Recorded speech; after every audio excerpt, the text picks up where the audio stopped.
Rey celestial, consolador, espíritu de verdad, que estás en todo lugar, llenándolo todo, tesoro de bienes y dador de vida, ven a habitar en nosotros, purifícanos de toda mancha, y salva tú que eres bueno nuestras almas. Santísima Virgen María, cúbrenos con tu manto, que el mensaje del día de hoy que nos tiene que compartir Mauricio Saeta llegue hasta los confines de la tierra. Por favor, enmudece todo espíritu que esté en contra del mensaje de tu Hijo Jesucristo. Amén. En el nombre del Padre, del Hijo y del Espíritu Santo. Amén. Excelente jornada a las Amén. personas que nos están viendo en YouTube. Es para ver la típica. Un honor volver a tener aquí Mauricio Saeta. Excelente jornada. Bienvenido. Muy buenas tardes, Padre Omar, a usted y a todos los que siguen su canal Vela Típica. Es para mí una alegría estar aquí con ustedes y por eso le agradezco tanto esta invitación y que todo sea y que todo lo que hagamos siempre sea por la honra del santo nombre de Jesucristo, la gloria de Dios Padre y la salvación de las almas. Que así sea, Mauricio. Y pues bueno, iniciando en materia, platícanos brevemente cuál ha sido tu experiencia de lo que fue la vida laical a este momento de evangelización. ¿Qué te llevó a estar aquí? ¿Y cuál fue tu experiencia a partir de Teleamiga, que es donde te conocí? A los 16 años de edad, por un retiro por el método de San Ignacio de Loyola, con Lumen Day, había hecho una promesa de que en algún momento iba a dejar mi vida en el mundo para trabajar al servicio de Dios. Pues no sé si puedo decir afortunadamente o lamentablemente, o según lo que fue mi vida, pasaron muchos años hasta que fue cumplida esa promesa. Fue en el año 2016 cuando dejé por fin de trabajar por completo para el mundo. Trabajaba en Hewlett Packard, Lima, en Perú. Y bueno, sentí la voz del Señor que me decía, Mauricio, Mauricio, te ocupas de muchas cosas, pero solo una es importante, como el llamado a Marta, pero cambiando Marta por Mauricio. Entonces, pues finalmente, como era una promesa y yo tenía la convicción de que las promesas a Dios se tienen que cumplir siempre, una promesa a Dios es más serio que un contrato hipotecario del mundo o que cualquier otra compromiso que hayamos hecho con nadie, ¿no? Entonces, bueno, finalmente, por fin, llevado de la mano de la Santísima Virgen María, porque ya tuvo todo que ver también en mi conversión y en mi entrega, más las oraciones de mi madre terrena, que también habrán influido muchísimo, con seguridad. Pues desde 2016 me dedico de lleno a la obra del Señor. Como decía, yo vivía en Lima, Perú, y allá pues veía un café con Galat, o sea, veía Teleamiga y bueno, para mí fue una gran sorpresa que poco tiempo después me iba a encontrar no del lado del televidente, sino del lado del equipo de producción, yo estando a la izquierda del doctor José Galat, nada más y nada menos que en el último programa donde él estuvo en presencia, porque como él ya estaba muy mayor y su salud estaba muy deteriorada, inclusive asistía a un café con Galat con el oxígeno puesto, ¿no? Con el tanquecito de aire. Y el último programa donde él pudo estar fue ese. Claro que eso no lo sabía sino Dios, ¿no? A partir de ahí, los siguientes meses, el que presidió un café con Galat fue Alejandro Pedraza, aunque él seguía haciendo el guión desde su casa en su enfermedad, pero salía o aparecía Alejandro Pedraza. Y a los 5 o 6 meses de ese programa de un café con Galat que se tituló Usted podrá vivir la segunda venida de Jesús, programa que tuvo mucha audiencia porque Alejandro le dio el título. Digamos, yo era el presentador, el que ponía mi estudio sobre la generación de la higuera, pero como Alejandro es publicista, puso ese título que generó un gran gancho y tuvo una altísima audiencia. Pude exponer ahí lo que luego presenté también como libro, mi estudio sobre la generación de la higuera. Y luego fui llamado por el mismo equipo de Teleamiga, el equipo de Galat, a crear mi propio espacio semanal con el equipo de Iglesia Una y Fiel en misión hacia la Iglesia Remanente. Me pidieron que creara un título para mi propio espacio y lo llamé Ya llega nuestra liberación. Y esa es la misión que intento llevar con la ayuda de Jesús, de María, del Espíritu Santo desde hace 7 años. La misión se llama Ya llega nuestra liberación.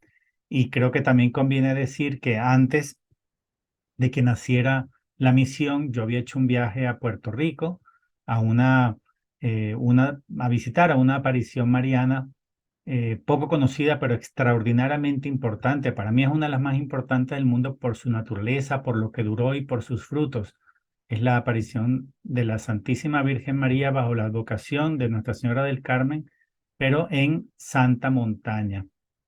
El misterio de Santa Montaña, yo pude confirmar su autenticidad por varias razones, varias cosas extraordinarias que me pasaron allá, y una de ellas es que recibí como profecía la misión que estoy llevando a cabo ahora.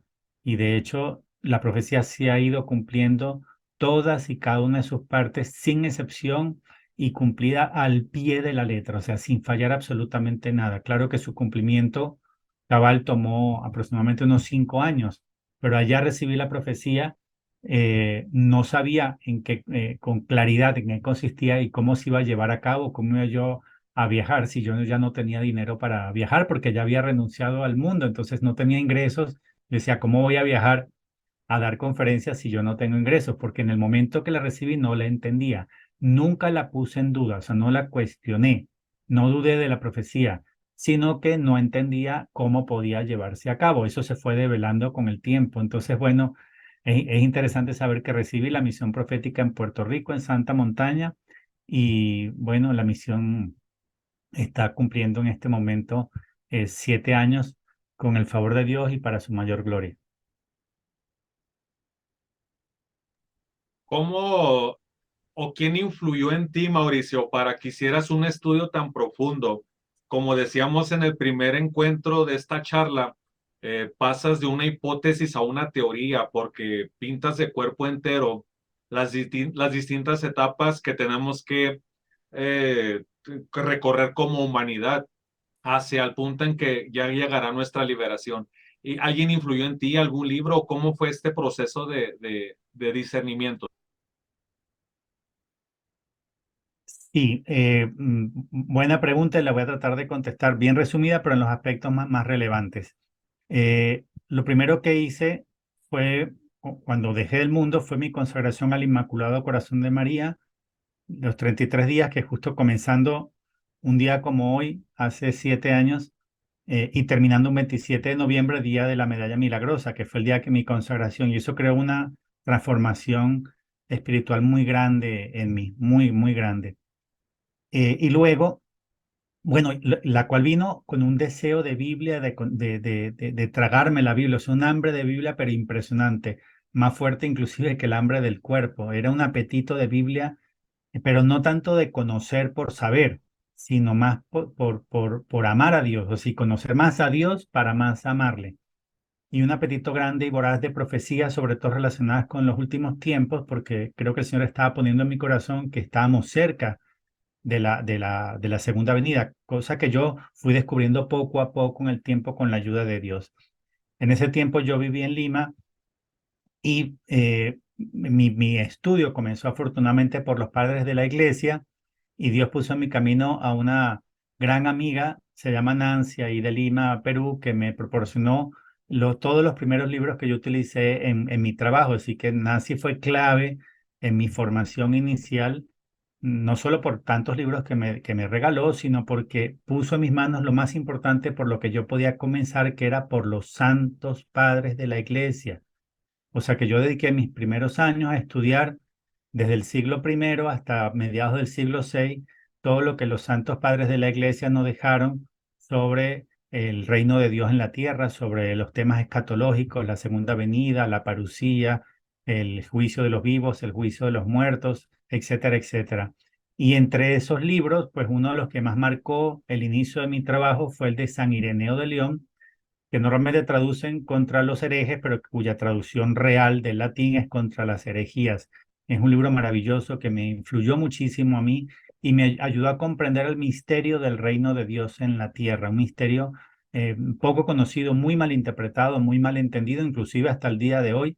El- Lamentablemente, como que lo que nos dejaron los santos padres está tan lejano en el tiempo, como que se ha ido perdiendo, pero es lo más importante que tenemos que rescatar, porque muchos de ellos fueron muy cercanos a Jesús y a los apóstoles.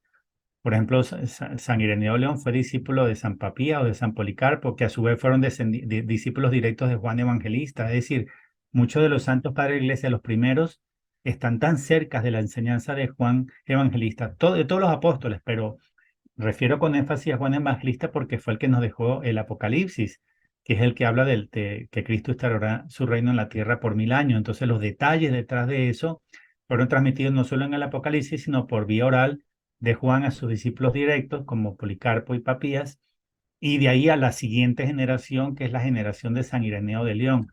Y otro libro que me ayudó muchísimo y que yo recomiendo bastante para comprender todos estos temas escatológicos es el de los padres Florentino Alcañiz, que es español, y Leonardo Castellani, que es argentino. El libro se llama La Iglesia Patrística y la Parucía.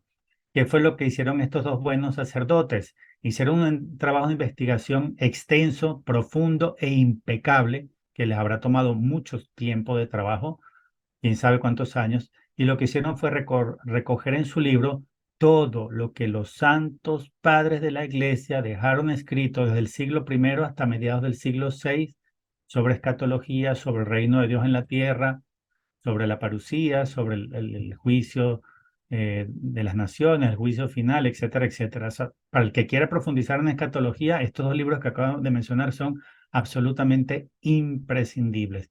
No fue solamente eso, por supuesto, me ayudó mucho también al principio la lectura del libro azul del padre Gobi, porque muchos temas profundos de escatología, la Virgen los explica con una claridad y una sencillez maternal, maternal. O sea, la Virgen como que nos lo da como al bebé que tiene que tomar calostro, ¿no? O sea, que no puede todavía comer sólido y se le da, solamente se le amamanta. Pues la Virgen como que nos da alimento fácil de digerir en ese libro tan hermoso que es el libro azul del Padre Gobi, que también ha sido clave en mi trabajo. Estoy diciendo algunos porque fueron muchos más, ¿no? Pero estoy diciendo así como por responder en resumen.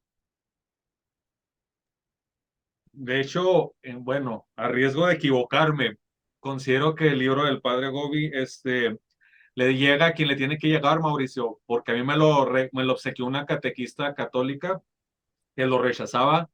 Lo tuve casi un año, no puedo recordar a quién se lo presté y ya, se desapareció, pero pienso yo que el mensaje que trae le tiene que llegar el momento justo a la persona que lo debe de leer y se va. No sé si te ha pasado algo similar o sepas de algo similar. Es un libro que primero no ha sido prohibido por la iglesia para nada y está blindado. O sea, la Virgen María es ella misma la creadora, la fundadora del movimiento sacerdotal mariano. La gente piensa que el fundador o que el líder, que la cabeza es el padre Gobi. No, la Virgen se lo dejó muy claro a él y está en el libro. La que lleva el movimiento sacerdotal mariano es la misma madre. El padre Gobi fue solamente un instrumento y ella, como creadora, madre, reina del movimiento sacerdotal mariano, lo tiene blindado contra Satanás. Entonces es un libro maravilloso, protegido por la misma Santísima Madre de Dios, y ni toda la fuerza del infierno van a poder con lo que es de María. Lo que es de María, el demonio no puede contra eso. Por eso es que muchos lo odian, lo atacan o lo consideran un libro falso, etcétera, etcétera. Pero por más que lo ataquen, está blindado por la Santa Madre de Dios. Sí, mucho aprendizaje tiene sobre todo y una catequesis tan sencilla.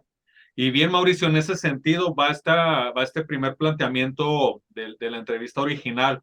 Eh, ¿En qué momento nos encontramos con relación a la nueva realidad de la Iglesia de Cristo, incluyendo lo que es el sínodo de la sinodalidad? Ya desde la época de San Pablo, ya en el siglo primero, se comenzó a hablar del retorno de Cristo a la tierra, ¿no? Porque no había en ese momento, las profecías de Jesús no daban referencias temporales precisas, ¿no? De cuándo podría ser. Entonces, como se especulaba mucho, San Pablo fue muy claro en sus cartas en decir que no era algo inminente, que no era algo, digamos, todavía cercano, ¿no? Que faltaba mucho para ese retorno. Pero nos dio algunas claves que son fundamentales para entender cuándo estaba próxima esa segunda venida. Entonces, de las cosas más importantes que él puso como factores determinantes para determinar la proximidad del retorno de Cristo a la tierra, dijo él, tiene que venir primero la apostasía. Eso está en segunda de Tesalonicenses capítulo 2, desde el versículo 2 en adelante, ¿no? No, desde el versículo 1 en adelante. Entonces, la primera señal es que tiene que venir la gran apostasía y manifestarse el hombre impío. Entonces, la gran apostasía es algo en lo que ya estamos viviendo y se manifiesta de muchas maneras. Claro que ha habido apostasías en muchas épocas, ha habido persecuciones en muchas épocas, ha habido herejías en muchas épocas, pero cuando él habla de la gran apostasía, se refiere a un momento en el cual la inmensa mayoría de los fieles iban a apostatar al final de los tiempos y estaba asociado también a la manifestación no de un hombre cualquiera, no de un malvado más, porque repito, la iglesia ha tenido enemigos en todas sus épocas, en todos sus tiempos. Se está refiriendo a un enemigo que dentro de la misma iglesia iba a llegar, allí va a llevar la apostasía dentro de la misma iglesia católica para destruirla por completo, desde arriba hacia abajo. Entonces, ¿en qué se puede determinar que estamos viviendo el tiempo de la gran apostasía? De muchas maneras. Por ejemplo, hoy en día se dicen herejías y blasfemias de muchas formas y prácticamente nadie reacciona, nadie se queja, nadie dice nada. Pongo un ejemplo que se podrían dar cientos, pero voy a decir uno solo para darme a entender. Cuando vino Jorge Mario Bergoglio a Colombia, bueno, el que llaman Francisco, ¿no? Papa Francisco. En Villavicencio se hizo la lectura del Evangelio donde está la genealogía de eh, San José. Y una vez leída la genealogía de San José, viene su homilía. Y en la homilía, él dice que, bueno, como en la genealogía de San José hubo paganos, ¿no? Como por ejemplo Ruth, ¿no? O sea, en la ascendencia de San José hubo personas que eran de pueblos paganos, aunque terminaron convertidos al judaísmo, ¿no? Entonces la conclusión de él, y lo dice ahí públicamente, es que, bueno, eso significa que por la sangre de Jesús, por las venas de Jesús, corre sangre pagana. Entonces la gente, pues, le pareció bien, otros aplaudieron, otros simplemente no dijeron nada. Y mira qué impresionante. Si tú al terminar de leer la genealogía de San José, dices que por la vena de Jesús corre esa sangre, que incluye pues ascendientes paganos, estás declarando indirectamente que Jesús es hijo natural de José. Entonces ya no es Dios, es solo hijo de José. Y también, además de que te llevas por delante ese dogma de que Jesucristo es verdadero Dios y verdadero hombre, porque lo humanizas, lo haces un hijo de un hombre, no de Dios, sino de un hombre, también te atropellas los dogmas marianos, porque entonces si José tuvo relaciones con José para tener a Jesús, entonces María no es la siempre Virgen María, ¿no? Entonces comienzas a tumbar las bases de la fe católica, las bases cristianas, ¿no? De nuestra religión cristiana, y nadie dijo prácticamente nada. Y eso ha ocurrido en tantas ocasiones durante casi 11 años. Cada vez que él hace cosas, como por ejemplo en África, saca un libro Via Crucis del bolsillo y dice que este librito narra la historia del fracaso de Dios y la gente aplaude y todo el mundo contento, nadie se queja. O va y entroniza a la Pachamama en la iglesia, en la Basílica de San Pedro en Roma y lleva a cabo en los jardines vaticanos un culto de adoración con postración completa, es decir, hasta la frente tocando el suelo, todos adorando a ese ídolo, a ese falso Dios, la Pachamama, la madre tierra, como si la tierra fuera madre, pues lo será de los paganos o de los brujos, pero de nosotros la madre es la Santísima Virgen María, nosotros no tenemos a madre por tierra. Y no es verdad que San Francisco de Asís llamaba a tierra la madre, como parece hacernos querer ver en Laudato Si. No, San Francisco de Asís llamaba a las criaturas hermanos, hermano sol, hermana luna, hermana tierra, hermanos peces, hermanas roca, hermanos árboles, hermanos. No es verdad que San Francisco llamaba a la tierra madre, porque San Francisco, igual que nosotros, tenía por madre a la Santísima Virgen María. Entonces, que la gente no se queje y no diga nada. ¿Cuántos salieron a quejarse en el mundo por la intronización de la Pachamama en el Vaticano frente a los medios de comunicación, que es una gravísima ofensa a Dios y de manera pública? Prácticamente nadie, a la gente le pareció bien, todo el mundo contento. ¿Por qué nadie se queja? Porque estamos viviendo la gran apostasía, a la gente le da igual. Ya la gente no tiene esa sensibilidad, ese celo por Dios, por su santa ley de amor. Y pongo un ejemplo más extremadamente significativo. El hecho de que la inmensa mayoría de los católicos en el mundo estén comulgando en la mano es una es una de las mayores señales de la gran apostasía. Jamás se hizo eso en la Iglesia Católica, nunca fue permitido. Bastante dijeron los santos en la Iglesia que eso no se podía, lo dijo Santo Tomás de Aquino, San Francisco de Asís, la misma Madre Teresa de Calcuta. De hecho, hay sobre eso en la Suma Teológica. Y la verdad es que, y bueno, San Juan Pablo II también y tantos otros que nos advirtieron que eso está mal, y tantas profecías privadas pues serias, ¿no? Como la devoción de la preciosísima sangre de nuestro Señor Jesucristo, la de Nigeria, donde Jesús relata la comunión en la mano, o dada por manos no sacerdotales, como un arma de destrucción masiva de la fe. Y dice Jesús que es peor que la bomba atómica, porque la bomba atómica solo apunta a matar el cuerpo. Si cae una bomba atómica sobre una ciudad de donde todo el mundo vive en estado de gracia, pues al caer los mata a todos y todos se salvan. La comunión en la mano, diseñada por la masonería e implementada por la masonería eclesiástica, con la anuencia, el beneplácito y la participación activa de la mayoría de los católicos, es un arma de destrucción masiva de la fe que apunta a llevarse a millones de personas al infierno, a perder el respeto a Dios, a dejar de creer en la presencia real de Cristo en la Sagrada Eucaristía, en cuerpo, sangre, alma, divinidad, para que le perdamos el respeto, para que no le demos la adoración y el culto de la tría debido que le debemos, para que perdamos la sensibilidad por el misterio más grande del universo, que es el misterio del Emmanuel, el Dios con nosotros. Ya casi nadie hace una genuflexión cuando entra al templo, casi nadie visita al Santísimo, ya lo decía la Virgen en Garabandal a Conchita y a las niñas, ¿no? Ya casi nadie visita al Santísimo, casi nadie se acuerda que Jesús está preso por nosotros en el sagrario. Pues todo eso fue diseñado, pero nosotros, los católicos, hemos participado en la implementación de ese plan nefasto, de esa arma masiva de destrucción. Y Jesús dice en los mensajes de la próxima sangre que buena parte de los males que van a venir sobre el mundo están asociados a la comunión en la mano, o sea, la profanación eucarística masificada. Y ya para terminar esta respuesta, que me disculpo que la he hecho un poquito larga, pero es importante, estaba profetizado en muchas partes, por ejemplo, por San Francisco de Asís, en la última profecía que dio antes de morir, sobre este tiempo, al final de los tiempos donde habría dos papas, uno falso y uno verdadero. También lo profetizó Ana Catalina Emmerich en el tiempo final de la pasión de la Iglesia, lo cual está también profético en el Catecismo de la Iglesia Católica, numerales 675, 676 y 677, donde se dice que la Iglesia tiene que pasar por su pasión, así como Cristo vivió su pasión.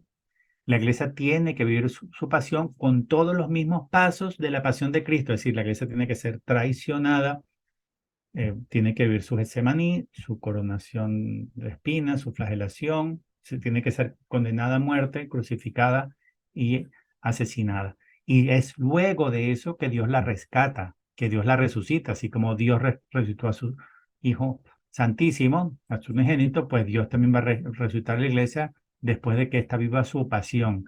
Y el catecismo asocia esta pasión de la iglesia a el misterio de iniquidad bajo la forma de una impostura religiosa que proporciona a los hombres una solución aparente a sus problemas al precio de la apostasía. El mejor ejemplo de lo que acabo de decir es Laudate Deum, esta última carta encíclica de Francisco, donde se le propone a los hombres la solución a todos sus problemas, ¿verdad? Pero al precio de la apostasía, al precio de darle la espalda a Dios. Él propone una solución por la vía política, por la vía ecológica. Lo importante para él es el cambio climático y rescatar la tierra, ¿no? Para él lo importante es la ecología y pues para poder rescatar al planeta hay que crear este nuevo orden mundial, o sea, este gobierno supranacional que tenga poder sobre los países, es decir, robándole, quitándole la soberanía a los países, y de manera que este gobierno supranacional pues pueda controlar todo lo que hace falta para salvar la tierra. Bueno, esto es muy en resumen, ¿no? Entonces, ¿qué está proponiendo este hombre? Pues está proponiendo un nuevo orden mundial, la dictadura del anticristo. No dice, ¿cómo es posible que el Papa Católico promueva la dictadura del anticristo, el nuevo orden mundial? Pues así es, se demuestra que no es un verdadero papa, que es un falso papa. Entonces, el misterio de iniquidad bajo la forma de una impostura religiosa predicha en el Catecismo 675, lo que le faltaba decir entre paréntesis para ser más explícito es un falso papa, ¿verdad? Que ofrecerá a los hombres la solución de sus problemas políticos, económicos, sociales y ecológicos, pero al precio de la apostasía, es decir, dándole la espalda a Dios, a sus mandamientos, a su santa ley de amor. Ya lo importante no es la vida eterna, es la vida presente, lo importante no es eh, la eternidad, sino rescatar, supuestamente rescatar la tierra, y lo importante no es adorar al único Dios vivo y verdadero, sino hacer una amalgama de religiones, la única verdadera con todas las falsas, cada uno con su supuesto Dios, es decir, sin padre común. Es decir, que Francisco está llevando a cabo el sueño de la masonería. ¿Cuál es el sueño, el ideal de la masonería? Una religión común sin padre común, donde todos al final terminarán teniendo por Dios a Satanás. Entonces, esto en resumen para decir que estamos viendo los tiempos que preceden a la segunda venida. Claro, se cumplió lo que dijo San Pablo.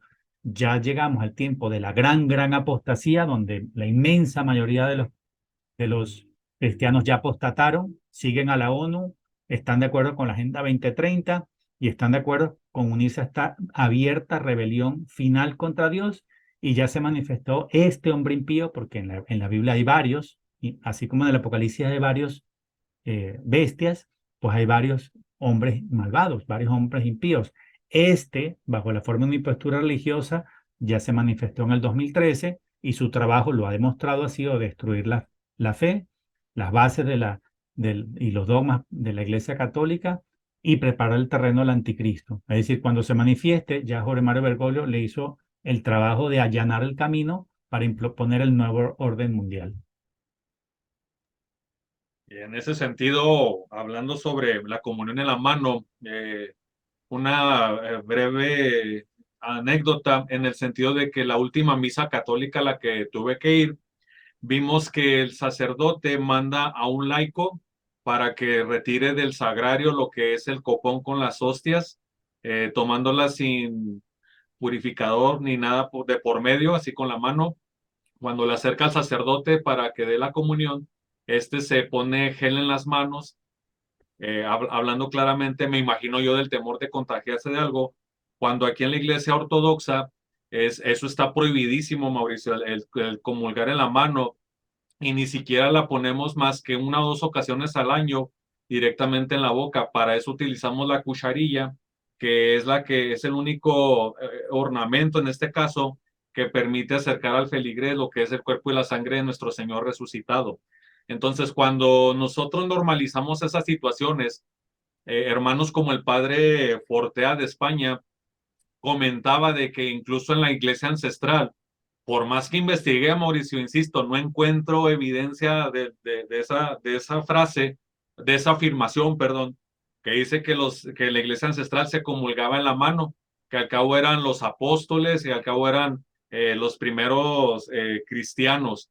Pues sí, aunque fueran mártires y aunque fueran santos, yo no tengo evidencias, Mauricio, de que hayan comulgado en la mano. La pedagogía del Señor es otra. ¿Qué nos puedes decir al respecto?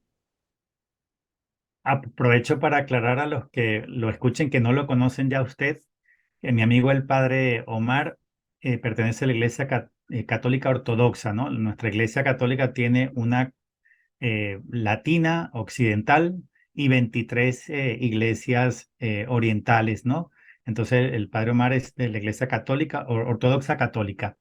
La pregunta es muy buena y me encanta que haya sacado el punto, porque no hay ninguna evidencia histórica, no hay ninguna evidencia escrita, no hay nada en los escritos de la Iglesia en 2000 años que demuestre que en ninguna época pasada la Sagrada Comunión se recibió en la mano.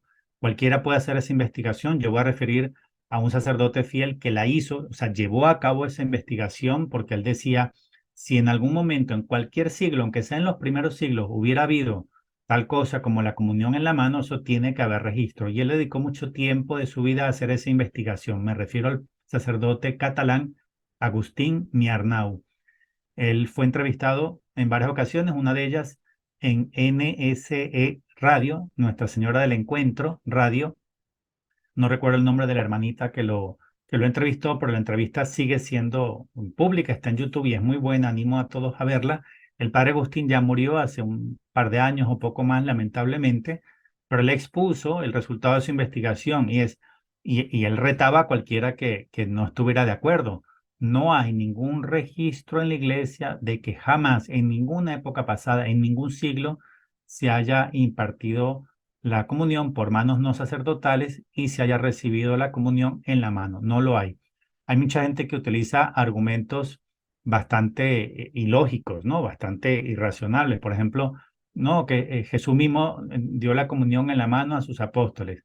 Bueno, primero es un argumento bastante malo porque él primero instituye el sacramento del orden sacerdotal, los hace apóstoles, es decir, los hace obispos y luego les da la comunión, de manera que si lo hubieran recibido en la mano, el argumento no aplica porque ellos ya teniendo las manos consagradas por el sacramento del orden sacerdotal, ya podían tomarlo en la mano. Sin embargo, uno leyendo lo asociado a la última cena en Ana Catalina Emmerich, pareciera verse que no fue así.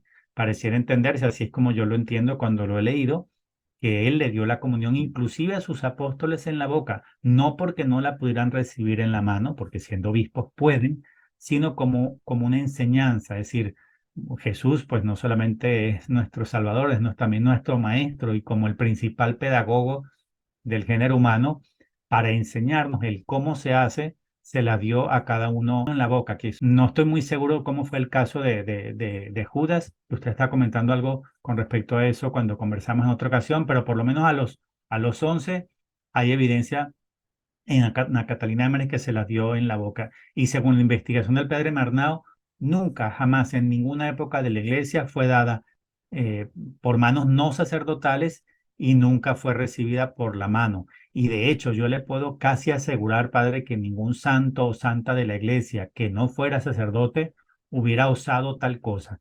Si una santa, vamos a decir, por poner cualquier ejemplo, Santa Teresa de Ávila, si su director espiritual o cualquier otro sacerdote le hubiera dicho, ponga la mano, ella hubiera dicho no. No, es que yo soy su director espiritual, usted me tiene que obedecer, ponga la mano que le voy a poner la hostia. Ella hubiera respondido con toda calma, hubiera dicho, el padre, le debo recordar que el límite de la obediencia es el pecado y que solo estamos obligados a obedecer en la luz, en los mandamientos y en la verdad. Y si usted me está mandando a pecar, a profanar, yo tengo la autoridad como hija de Dios de decirle, no le puedo obedecer. O inclusive, quizá hubiera sido más drástica en su respuesta. Pudo haber dicho, antes muerta que profanar la Eucaristía para poder comulgar. O sea, no, le hubiera dicho que no, simplemente que no. Entonces, todo este cuento que nos quiere meter es para forzar la comunión en la mano, que fue, repito, diseñada por la masonería y llevada a cabo por la masonería eclesiástica, que es la masonería infiltrada en la iglesia. Están haciendo su trabajo, son los enemigos. Lo que está realmente y verdaderamente mal es que nosotros, los fieles, participemos de un plan del maligno. Es como si nos uniéramos al bando contrario para hacerle daño a Jesús. ¿Cómo vamos a participar nosotros de ese desastre? Es un desastre. Por eso se ha perdido la fe. Y Jesús dijo que todos los males que se va a venir sobre el mundo, todo lo que está asociado a la gran tribulación, todos esos plagas y castigos que están en el Apocalipsis, están relacionados con la profanación eucarística masificada. Es decir, el mundo va a entender, por las buenas o por las malas, el daño que se ha hecho a sí mismo el mundo por tratar la santísima hostia consagrada, el cuerpo santísimo y divinísimo de nuestro Salvador, como si fuera un pedazo de pan, una galleta o cosa barata. Lo vamos a entender. Listo, Mauricio, acá. entonces tú comentas que esto es parte de lo que se tiene que vivir dentro de los últimos tiempos para que podamos llegar hacia nuestra liberación, es decir, la profanación del cuerpo de Cristo. Ese representa la nueva flagelación de Cristo. Estaba predicho todo esto, pero eso no significa que tenemos que participar nosotros de esa flagelación. Cada uno de nosotros tiene que tomar su rol en esta pasión, así como ocurrió en la primera pasión. En la primera pasión hubo, en resumen, tres roles. Los poquitos que amaron a Jesús sufrieron cuando fue condenado a muerte, los que lloraron con él, los que lo acompañaron en el Calvario, esos poquitos que fueron amantes y consoladores. Luego está el grupo de los que se pusieron enérgicamente en contra, los que lo mandaron a matar, los que lo odiaron, los que gritaron crucifícale, los que lo vendieron, los que lo entregaron a los malvados. Y después un tercer grupo muy grande, el grupo de los tibios, el grupo de los que ni les va ni les viene, simplemente no se involucran, están en otros temas, están en otros asuntos, simplemente no se interesan. En esta nueva pasión de la iglesia se dan exactamente los mismos tres roles que en la primera pasión. Entonces está la inmensa mayoría de gente que no se interesa por estos temas. Le da igual, no saben que Jesús está por regresar, ni están interesados con que Jesús venga a reinar al mundo, están pendientes de su vida, de sus proyectos, de sus objetivos personales, etcétera. Luego está el grupo de los que enérgicamente lo combaten, los nuevos que traicionan a Cristo, los que lo entregan a sus enemigos, que aquí no son los romanos, sino la masonería, el comunismo y el protestantismo. Entonces están los traidores, están los enemigos, están los que lo odian y los que lo combaten acérrimamente. Y luego está el pequeño grupo, que eso es lo que estamos llamados a hacer nosotros, del grupo de los Juanes, ¿verdad? Y de las María Magdalenas y de las Verónicas. O sea, estamos llamados a velar con Jesús en Getsemaní, estamos llamados a enjugar su rostro, estamos llamados a acompañarle, estar a los pies del Calvario, no solamente apoyándolo a Él y diciéndole al mundo que somos de Cristo y que estamos dispuestos a morir por Él, sino también sosteniendo a su madre, consolando a María, ayudándola en su dolor, en su padecimiento. Ningún corazón ha sufrido tanto como el de Jesús y el de María, que sufrieron al mismo nivel. Jesús, todo tipo de desprecios y todo tipo de torturas, y la madre, todos esos dolores y esas llagas de Jesús en su cuerpo, las vivía todas en su corazón. Entonces nosotros estamos llamados a tener un rol activo, pero a ejemplo de la Verónica, de Juan Evangelista, de María Magdalena, de la otra María. Ojalá entendamos que estamos viendo la pasión de la iglesia, que estamos llamados a vivir ese rol. Y ahí aprovecho también para complementar un poco la pregunta anterior de por qué podemos asegurar que estamos ya en los últimos tiempos y en la pasión de la iglesia. Jesús nos pudo haber entregado la devoción de la preciosísima sangre, eh, la que es entregada como revelación, porque ya habían santos como San Gaspar del Búfalo y otros que eran muy devotos a la sangre de Cristo, y realmente ha habido devoción a la sangre de Cristo desde el siglo primero. Pero la devoción entregada como revelación, y entregada ¿por quién? Por el mismo Jesucristo, Santísima Virgen María y otros ángeles y santos. Esa es la de Nigeria. Voy a mostrarles aquí el libro, la que tiene la imagen del rostro agonizante de Jesús, que siempre así lo veía Bernadette, sudando, sangrando, llorando y coronado de espinas. Entonces, ¿por qué Jesús nos entrega esta devoción que, repito, es la entregada por Jesús al final de los últimos tiempos y entregada como revelación? No simplemente inspirándola a santos, sino como revelación. Por eso están los mensajes, está el libro de los mensajes. Entonces, ¿por qué Jesús entrega esta devoción ahora? Porque uno podría decir, la pudo haber entregado en el siglo VII, en el siglo XII, en el siglo XVI, cuando el protestantismo, o la pudo haber entregado en el siglo XVIII, cuando nació la masonería, qué sé yo. Bueno, la masonería existió de siempre, pero digo con el nombre de masonería, ¿no? Desde que fue fundada como organización, como institución en 1717. Bueno, la pregunta es, ¿por qué Jesús no entregó la devoción en un siglo anterior? ¿Por qué la entrega justo en este momento? ¿Y por qué nos pone a hacer Getsemaní justamente ahora? Para que entendamos que ya comenzó la pasión de la iglesia. Y si la pasión de Jesús comenzó en Getsemaní, pues Él nos llama a hacer Getsemaní con Él todos los jueves para que entendamos que ya comenzó la pasión de la iglesia y nos llama, así como llamó a Santiago, Pedro y Juan, a velar con Él, porque no los puso a todos, fue con todos a Getsemaní, pero llama a tres y a ellos especialmente les dice, quedaos aquí, velad conmigo, para que no caigáis cuando llegue la prueba, la hora fuerte. Entonces, nosotros estamos representados en Santiago, Pedro y Juan cuando Jesús nos llama a velar con él en Getsemaní, confirmándonos también, para el que quiere entender, para el que tiene oídos para oír y tiene ojos para ver, que Jesús nos está diciendo indirectamente con eso, hijos míos, ya comenzó la pasión de la iglesia, vívanla conmigo, acompáñenme en Getsemaní, enjuguen mi rostro sangrando, sudando, con lágrimas, Acompáñenme a los pies de la cruz, sostengan también a mi Madre Dolorosa que está volviendo a sufrir la pasión de la iglesia. La Virgen vivió y sufrió la pasión de la iglesia hace 2000 años y está sufriendo nuevamente, sangrando su corazón traspasado, la nueva pasión de la iglesia. Entonces Jesús nos llama a otra vez consolar a su madre y a estar a los pies de Jesús. O sea, todo está relacionado con que entendamos que ya está, y por cierto, muy avanzada la pasión de la iglesia y que estamos llamados a tomar un rol activo, a ejemplo de Juan, Verónica, María Magdalena y la otra María.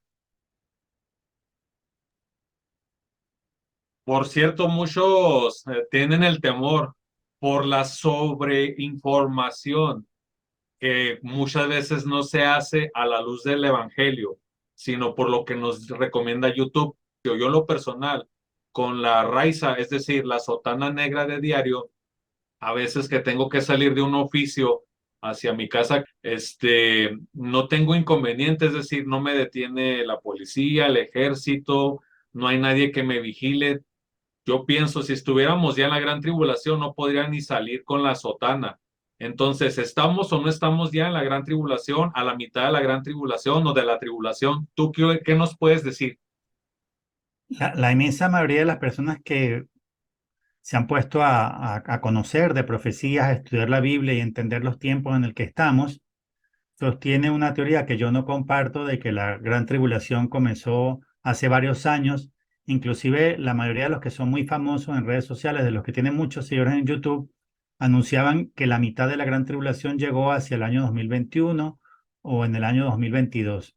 Si eso fuera cierto, tendríamos que decir que estamos ahora como más o menos un 70 o 75% de avance de la gran tribulación, es decir, que esos 7 años finales de lo que se llama también el septenio del anticristo o la semana 70 de Daniel, si fuera verdad que está al 70% de avance, bueno, primero ya se tiene que haber ocurrido lo que pasa a la mitad, que es la supresión del sacrificio perpetuo, cosa que no ha ocurrido. Pero además, no, esa no es la única contradicción en la que caen, sino que además, si tuviésemos ya pasada la mitad, 70% o lo que fuera, quiere decir que comenzó, y si comenzó, tiene que haberse dado las señales del inicio. En Daniel 9, 24 al 27, que está la famosísima profecía de las 70 semanas de Daniel, y en particular en el versículo 27, que es la semana 70, la última, dice que inicia con la firma de un pacto con muchos, ¿no? O una alianza, una firma alianza, que tiene que ser un suceso, en mi opinión, público, relevante, que sea primera plana en los medios de comunicación y en los portales y en las redes sociales durante mucho tiempo, porque tiene que ser algo tan significativo que cambia el rumbo de la historia prácticamente. Es un hito absolutamente sorprendente, maravilloso y logrado por una persona de tal modo que si alguien logra lo que nadie podía o lo que se consideraba imposible, pues lo más seguro es que se ha tenido como el más grande hombre, ¿no? El que pudo lo que nadie, pues ese lo van a seguir y adorar. Y en realidad va a ser el anticristo, ¿no? Porque si logra un acuerdo imposible o que detiene la autodestrucción humana por bombas atómicas, por ejemplo, o si logra un acuerdo entre israelitas y musulmanes para hacer el tercer templo en el Monte Moriah, cosa que también se considera hoy en día un acuerdo imposible. Si alguien logra algo que es imposible, ¿qué van a decir? Pues este gran hombre es el hombre que necesitábamos, el Salvador, ¿no? Lo van a tener como el Mesías, el que resolvió los problemas del mundo o el que nos salvó de la hecatombe atómica. Entonces, ese pacto con muchos, esa alianza con muchos que marca el inicio, nunca se llevó a cabo. Entonces, yo no entiendo cómo dicen que ya estamos en la mitad o más de la mitad o 75% de avance. El argumento que tienen para sostener esa teoría de ellos, que yo no comparto, es que ese pacto con mucho lo firmó el anticristo en las sombras, en lo oculto, algo que nadie supo, que nadie se enteró y que, te explico, y que nunca salió en los medios de comunicación. Es lo que sostienen, así refuerzan su argumento. Para mí no tiene ningún sentido, porque si Daniel, en una de las profecías más importantes de todo el Antiguo Testamento, lo puso como un hito así de importante, no puede ser algo que ocurrió en las sombras, que ocurrió algo completamente desapercibido, que nadie se enteró. No puede ser, porque ¿qué es lo que dice esta profecía? Profetiza, y por eso digo que es una de las más importantes de todo el Antiguo Testamento, porque ninguna otra profecía tenía el tiempo de la muerte del Mesías, o sea, el tiempo en el cual iba a ser ejecutado, iba a ser asesinado. Entonces, esta profecía es para dos tiempos, dos momentos importantes, cada uno con su punto de partida. El primer punto de partida es el decreto de Artajerjes, que ocurrió en el 445 a.C., desde cuando hay que contar las primeras 69 semanas de años, que son 483 años, que partiendo desde el 445 terminan aproximadamente en el año 32, 33 después de Cristo, o entre el 30 y 33. ¿Qué decía entonces esa primera parte? Que al terminar las 69 semanas iniciales iba a ser asesinado el Mesías, se iba a cometer el deicidio, o sea, la muerte del santo de Dios. No había ninguna otra profecía que diera una referencia temporal con respecto a la muerte del Mesías. Se sabía que iba a morir, se sabía ya, Isaías había dicho que tenía que cargar con los pecados mucho y que tenía que ser rechazado por su pueblo, y hasta un salmo decía que tenía que ser crucificado, han taladrado mis manos y mis pies y se pueden contar todos mis huesos, cosa que predecía su muerte en crucifixión. Pero ninguna otra profecía tenía una referencia temporal de cuándo iba a ocurrir, salvo en la profecía de Daniel capítulo 9, que partiendo de un hecho público, histórico y público, no solo está en la Biblia el decreto Artajerjes, sino que es un decreto histórico, o sea, está en los libros de historia. A partir de ahí se contaban las primeras 69 semanas de años de la profecía, que son los primeros 483 años, todo esto lo explico con mucho detalle en mi primer libro, llegando al momento de la muerte de Jesús, entre el 30 y el 32, 33 después de Cristo. Entonces, si el primer hito que marca el primer inicio de las primeras 69 semanas era un hecho público, conocido, histórico, el segundo hito de esa profecía, que es la alianza con muchos que hace el anticristo y que marca el inicio de la última semana de Daniel, que es la semana 70, para mí tenía que ser igual que el primero, es decir, público, histórico, conocido, y no en las sombras, no en el sótano de una casa, no bajo tierra, en el inframundo, como dicen los que aseguran que ya la semana 70 de Daniel está muy avanzada. Para mí no tiene ni pies ni cabeza, y además, ¿cómo es posible que Jesús dijo que la gran tribulación será algo cual nunca hubo, ni jamás habrá? Nunca hubo algo semejante. Jamás quiere decir que es peor que el diluvio, que Sodoma y Gomorra, que la Primera Guerra Mundial, que la Segunda Guerra Mundial, etcétera, etcétera. Y alguien puede decir que estamos viendo algo en este momento peor que Sodoma, Gomorra, la Primera y la Segunda Guerra Mundial. No, nadie puede afirmar. O sea, si no, Jesús sería un exagerado cuando dijo que sería algo cual nunca lo hubo ni nunca lo habrá. Jesús no es un exagerado. Jesús solo dice la verdad, no exagera. Entonces, ¿cómo alguien puede decir? Yo sé que la mayoría lo dice y yo estoy en total desacuerdo, que ya estamos viendo la gran tribulación, que ya comenzó, si todavía el mundo está pendiente de las vacaciones, de cuál carro voy a cambiar, que la bolsa sube o baja, compro, vendo, me compro una segunda casa para alquilarla cuando sea grande, qué plan de retiro de ancianidad me voy a suscribir para poder vivir cuando sea viejito, o simplemente dónde es la rumba, la fiesta de este viernes o de este sábado. O sea, cuando yo estuve dando charla en Madrid el año pasado, en las afueras de Madrid, después me llevaron de regreso al hotel donde yo me estaba quedando y la calle de mi hotel estaba cerrada. Entonces me dejaron a unas 7 cuadras aproximadamente de mi hotel, que eran ahí cerca del centro de Madrid. Y yo nunca voy a olvidar esas 7 cuadras de regreso al hotel. Eso era rumba, bar, tapas, baile, música, beber, gozar, gozar, beber, gozar. Y yo llegué al hotel pensando, porque habíamos estado todo el día en la charla hablando de Biblia y de escatología y de la gran tribulación, y yo venía pensando, esta bebedera, esta gozadera es la gran tribulación. Oh, pues que siga, qué cosa tan buena. A veces nosotros no podemos dormir aquí donde yo vivo por el volumen de los vecinos, la bebedera y la rumbeadera, hasta a veces casi llegada la salida del sol. Yo digo, esa bailadera, esa bebedera, eso esa gozadera actual es la gran tribulación. Pues yo creo que no sabemos lo que estamos hablando, no sabemos lo que estamos diciendo. Yo creo que no han leído, por ejemplo, Isaías 24. Quien lee Isaías 24 no podría pensar que esto es la gran tribulación. Digo Isaías 24 por poner un error, porque la gran tribulación está en muchísimas profecías de los 4 profetas mayores y de los 8 profetas menores, pero lo dice muy claro, la tierra queda devastada. Además, dice en Isaías 24, desapareció la alegría de toda la faz de la tierra. No hay gozo, no hay caras alegres, todo el mundo está en luto, en duelo, todo el mundo está desesperado, triste. Incluso dice algunas profecías, cosas durísimas, ¿no? Como por ejemplo que cosas como que los vivos envidien a los muertos y que la tierra se va a tambalear, va a haber unos terremotos que van a temblar hasta los peces del mar. Dice el, sí, imagínense, para que tiemblen los peces del mar, ¿cómo será ese terremoto? Pues no queda arriba nada. O sea, no, simplemente, Padre, no conocemos la magnitud de lo que es la gran tribulación y como no la entendemos de lo terrible que va a ser, pues cualquiera dice que ya estamos, que ya pasó, que ya vamos al 70% o que ya está a punto de terminar. Para mí no tiene mucho sentido. Y para que no quede este mensaje mío con un mensaje terrorífico, yo no soy un profeta del desastre, yo trato de trabajar más bien hacia un mensaje de esperanza.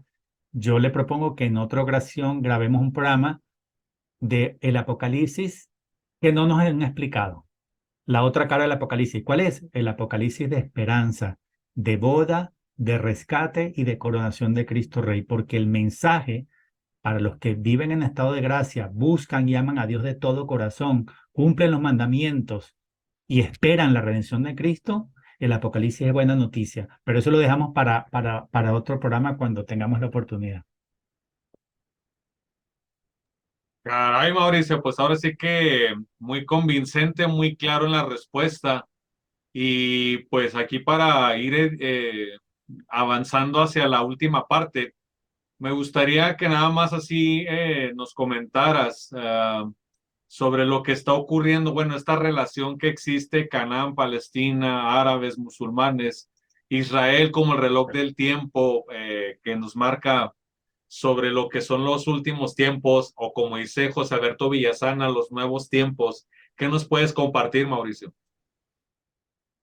Pues le voy a contestar muy breve porque también me gustaría que hiciéramos un programa dedicado expresamente a todo lo que es la tierra de Canaán, la herencia prometida dada por Dios, las promesas hechas y mantenidas, renovadas y perpetuadas en el tiempo, porque no se puede entender el conflicto de Medio Oriente si no se analiza la Biblia primero y si no se conoce todos los aspectos históricos asociados. El que solamente trata de discernir con base a lo que lee en YouTube, en Telegram, en TikTok o a las noticias que tienen tanta información falsa, porque hay mucha desinformación y los poderosos del mundo lo que tratan es de llevar el criterio de la mayoría hacia donde ellos quieren, para que la gente sienta y concluya lo que ellos quieren. Entonces cuentan todo de una manera alterada, dicen la mitad de la verdad, la mitad mentira, y también intentan cambiar la percepción de la gente o el criterio de la gente. Entonces, yo la verdad les sugiero que también hagamos un programa dedicado al tema de Canaán desde el punto de vista histórico, desde el punto de vista bíblico, para que entendamos primero cuál es el designio de Dios sobre esa tierra y sobre el pueblo de Israel, que por cierto, el pueblo de Israel no son solamente los que referimos genéricamente como los judíos. Nosotros somos también el nuevo Israel y nosotros también somos descendientes de la promesa hecha a Abraham y renovada a Isaac y a Jacob. O sea, la promesa no es solamente para los que hoy en día llamamos judíos, que son los israelitas, digamos, en la carne, ¿no? Sino para los israelitas en el espíritu. Y para eso voy a compartir unas citas bíblicas que considero fundamental que todos sepamos y conozcamos, porque sin la base bíblica no podemos concluir bien. Nos arrastran hacia la mentira y llenan nuestro corazón de odio porque nos confunden y nos hacen creer lo que ellos quieren que creamos. Sí, voy a compartir las dos citas bíblicas que dije cuando grabamos la primera vez, la de segunda de Crónicas de Yahaziel y la de la primera de Macabeos de Judas Macabeo. Sí, la voy a compartir, pero, bueno, pero como paré la respuesta, nos va a tocar como retomar hay que editar, hay que quitar un pedazo Sí, y para volver. sí, pongo tu audio que cuando estés comentando nada más recorro la imagen, no hay problema. Ok, yo pensé que estabas intentando compartir pantalla. No, no, yo terminé ahí la respuesta Muy bien. proponiendo que hagamos un programa dedicado Sí, al tema de Canaán, al tema de Palestina. muy bien. Mauricio, compártenos, lo que es la devoción entonces que nos decías, porque yo tengo una pregunta, de hecho, me quedé inquieto. ¿Por qué Bernabé siempre ve al Señor con ese rostro sufriente? Entonces él le dice, Bernabé, ¿cómo puedo estar feliz, ¿no? ¿Cómo puedo estar disfrutando de mi gloria si cada rato pues millones de almas se me van al infierno y tantos niños son abortados, etcétera, etcétera? Entonces le dice Jesús, te voy a revelar las principales causas de mi agonía. Ese mensaje es importantísimo. A mí me encantaría que todo el mundo lo tuviera, lo pudiera repasar. Aproximadamente el 70% de las causas de la agonía de Jesús están relacionadas con cosas que hacemos los católicos, o sea, cosas dentro de la Iglesia Católica. Entre ellas, la que con más fuerza y énfasis hace al principio es todo lo relacionado con la profanación eucarística masificada. O sea, él habla del gravísimo mal que significa primero para Jesús, para él, porque es una flagelación, pero también mal que nos hacemos a nosotros, a nosotros mismos y al mundo entero por profanar la Eucaristía de manera masiva y de manera ya hecha costumbre. Entonces, él nos advierte que no lo sigamos haciendo porque nos hacemos daño en todo sentido. Por ejemplo, dice que los conventos o los seminarios que participen de esa profanación serán borrados de la faz de la tierra, desaparecerán, que los sacerdotes caerán en la impureza, que las monjas también que caigan en esa profanación se unirán a las prostitutas del mundo. O sea, le hace advertencias fortísimas con respecto a eso y nos dice, hijo mío, no te unas a esa rebelión, no te unas a la profanación eucarística masificada, no detones esa arma de destrucción masiva creada por los enemigos de Dios, pero ejecutada por los mismos cristianos.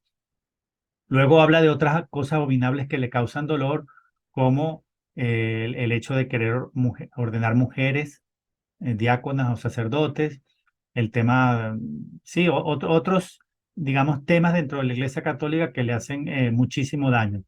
Y luego, finalmente, sí agrega en ese 30% final, cosas que le causan agonía y que son males universales, como por ejemplo el aborto, la eutanasia, corromper a los niños, etcétera, etcétera. Pero entonces, en resumen, es así, Jesús está sufriente hoy, coronado de espinas hoy, no es la corona que le pusieron allá los romanos, la que le ve Bernabé es la corona de espinas que cada uno de nosotros le pone con su vida de pecado.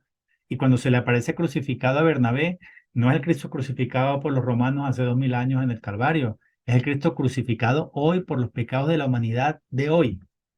¿Cuál crees tú que debe ser entonces nuestra actitud basado en las citas bíblicas que nos has compartido con relación a esos enormes gigantes? Porque hay que recordar que el comunismo y también las élites, el embate demoníaco, pues es en general para todos los creyentes, pacto antiguo, nuevo pacto. ¿Cuál debe ser nuestra actitud ante esta gran tribulación que se acerca? Bueno, Jesús y María nos están mandando a nosotros a la batalla final a combatir contra gigantes. Como decía antes, nosotros nos vamos a dividir todos, aunque lo sepamos o no, conscientes o inconscientemente, a uno de los tres grupos que mencioné anteriormente.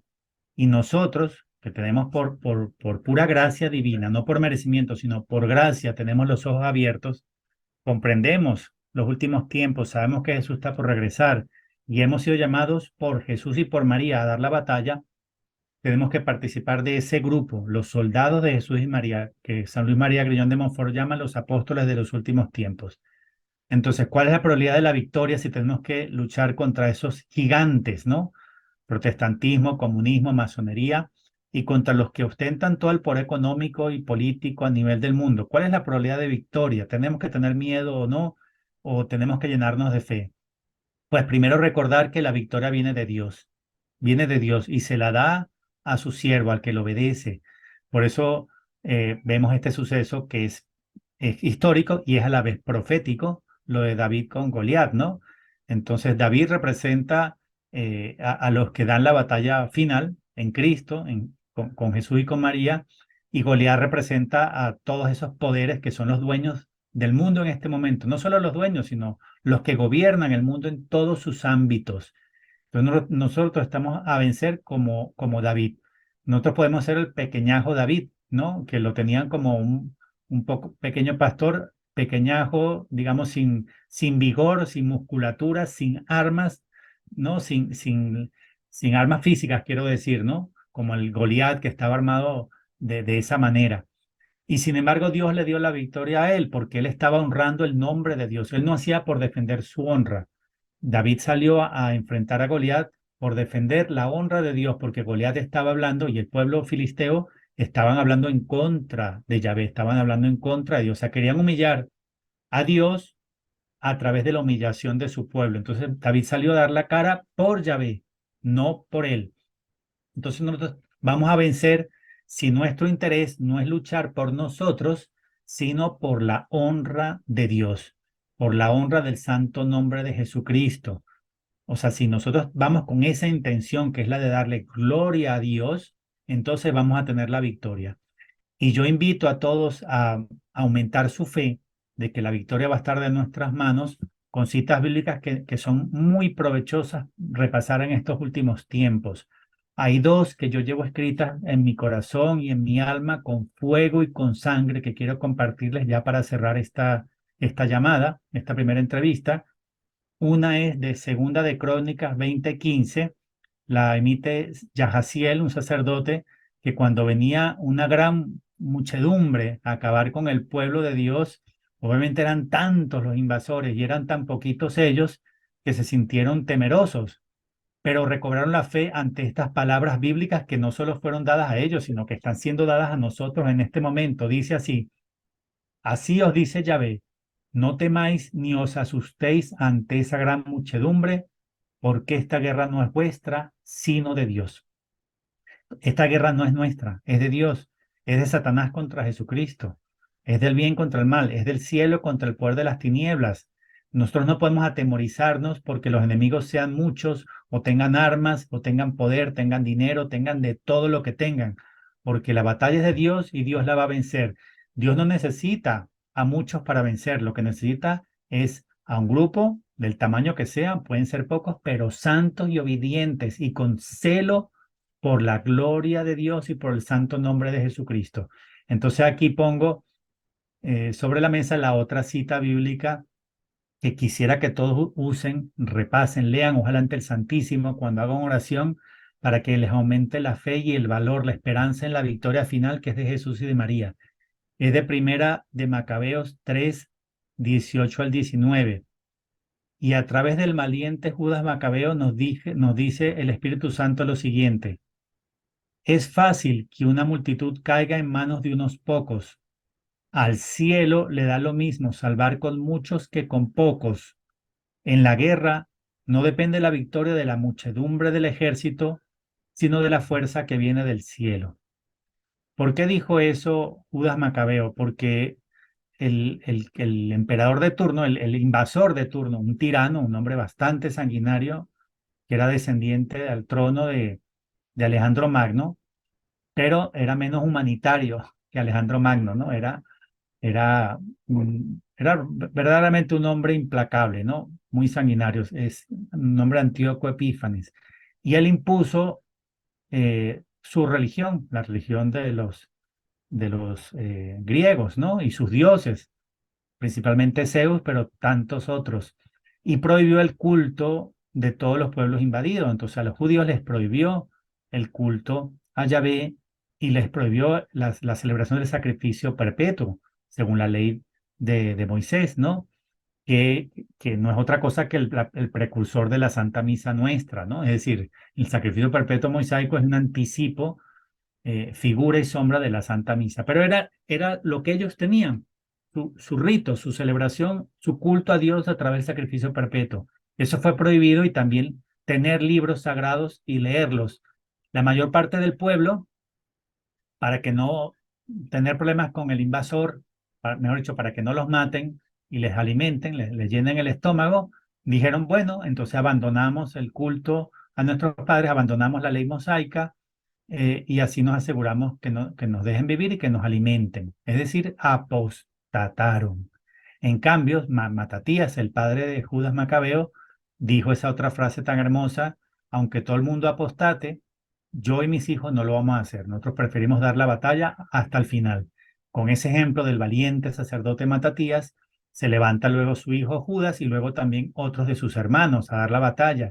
Eran muy pocos, era un puñado, porque la mayor parte del pueblo apostató por cobardía. Pero Dios le dio la victoria a Judas Macabeo en tantas batallas a través de los años y luego también a varios de sus hermanos. Y al final, la primera y segunda Macabeo son libros muy largos, la historia es bastante larga, pero ¿cómo termina en resumen?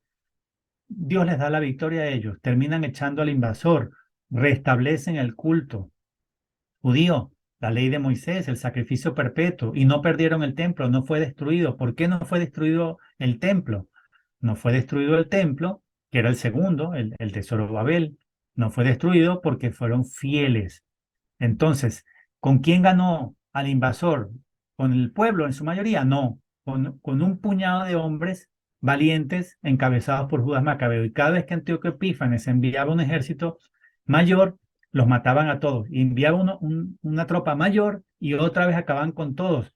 Y este hombre se desesperaba. ¿Cómo es posible que yo mando tantos hombres contra ese puñado de rebeldes y siempre acaban con mi gente, con mis soldados? Claro, porque lo que no entendía es que la victoria no venía de ellos, sino que venía de Dios. Pues eso nos debe llenar de esperanza, Padre Omar, porque es exactamente lo que vamos a vivir nosotros y la fe es la que nos tiene que sostener en esta batalla. La batalla es de Dios y la victoria viene de Dios. Y no necesita que seamos muchos, lo que necesita es que seamos santos, fieles, comprometidos con Cristo, con el Evangelio inalterado, que tengamos celo por la causa de Dios. Así es, Mauricio, concuerdo con esta conclusión. Para nuestros amigos, en la próxima entrevista que tenemos ya con Mauricio, en el próximo tópico, les tenemos una sorpresa, les adelantamos que viene a México, viene a 9 o 10 ciudades que ya nos platicará él. Pero para finalizar, Mauricio, tus redes, ¿dónde te podemos contactar o seguir? Mi página web es www.yalleganuestraliberación.com. También así mismo se llama mi canal en YouTube y en Rumble, se llama Ya llega nuestra liberación.